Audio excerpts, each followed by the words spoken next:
I get the opportunity to talk to young people all the time. When I say young people, I mean people in high school and college and maybe new graduates right out of college that are looking to get some advice on maybe how to start their career or things I've learned along the way that maybe has helped me. There's two things I tell everyone, and this is kind of lessons learned along the way. I wish somebody had told me this when I was 25 years old, and probably somebody did. I just wasn't paying attention. The things I tell people are one, always say yes to everything. Literally say yes to everything. If somebody asks you to do something, just do it. Don't pull the card like, hey, that's not really in my job description. I don't care. Just say yes. Say yes all the time. Say yes to things that you don't want to do. Always say yes. To this day, I still say yes to almost everything. And that's probably to a fault to some degree, but I have a lot of AEs and SEs say, hey, can we invite you to this customer meeting? Don't even ask. I really just tell them, don't even ask. Just look at my calendar and see a free spot and book time. I will always say yes. There's no process. There's no paperwork. There's no formal way to ask me to be part of some sales call. Literally just book it on my calendar and then maybe have a pre-meeting to talk about what you actually are expecting of me during that. So I always say yes. And just when you say yes, it doesn't mean yes forever, right? When you say yes to something that you don't like doing, know that it won't last forever. Not everything you do is going to last forever. There might be things you say yes to that you hate doing, but guess what? You're going to have impact on that person. And that's the second thing I tell people a lot. Have impact of what you're doing. Saying yes certainly has an impact. It creates this team kind of environment. This creates this trust in you. It creates this reliability in you. Saying yes to almost everything in your job really creates this level of confidence in who you are as a person. But also have impact. Have impact in whatever you do. I don't care if somebody says, hey, can you take out the trash? Absolutely. I will take out the trash as best as possible. So I'm saying yes. And I'm having impact. Are you going to take out the trash forever? No. Are you going to mop floors forever? No. There's going to be things that you're going to do that's going to have impact. And it's just as simple as just saying yes, one, but when you do something, have an impact. Do it as best as absolutely possible. Do it with full gusto. Do it with full confidence. Do it with every bit of fiber you have. Hey, Patrick will say yes and be part of the team.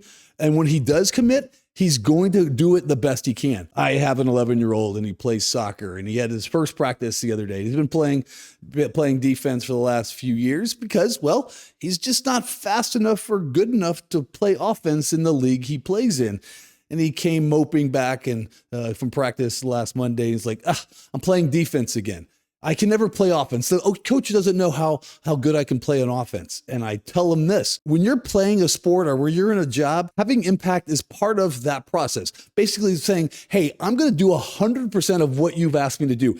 And if you do 100% defense of what the coach asks you to do, you're going to shine in that area. Your coach is going to see that effort, just like your boss is going to see that effort. So when you have that ability to make an impact, showcase it 100%. Don't go moping around and complaining that, hey, I didn't get a shot at this or I should be playing offense. The coach wants to win just like your boss wants to win.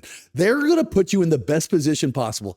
Now, is this a 0 or 1? Basically, 100% of the time your boss is always looking out for you? No, you have to have impact by yourself. And you have to know when you do something, how to have impact. So that's the second thing.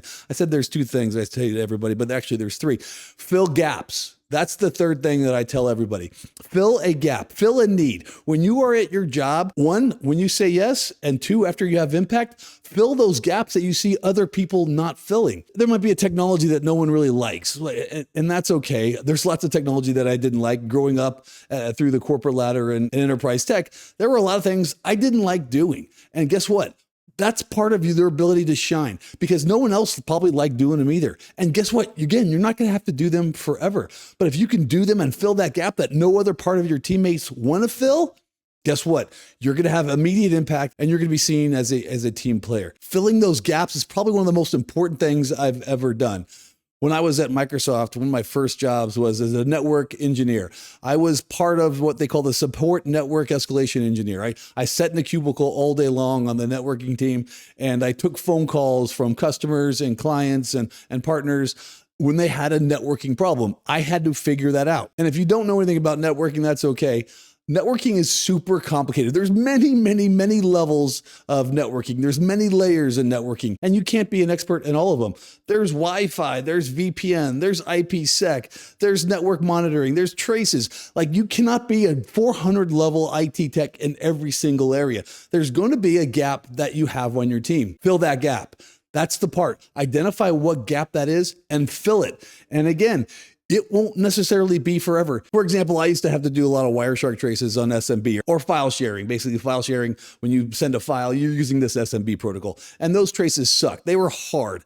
But guess what? I saw that other people were having the same problem, so I filled that gap. I became an expert in SMB Wireshark tracing. And then every time there was a situation where somebody needed help, I said yes. I had impact and I filled that gap. The three things I've just told you, I really think is important in your day-to-day activities as an IT guy or as an IT girl. That's my advice. Those are the three things that I would tell you to succeed in corporate America. And maybe not even just corporate America. Every facet of your job really can be a part of those three things. You follow those three things, you're probably going to be successful.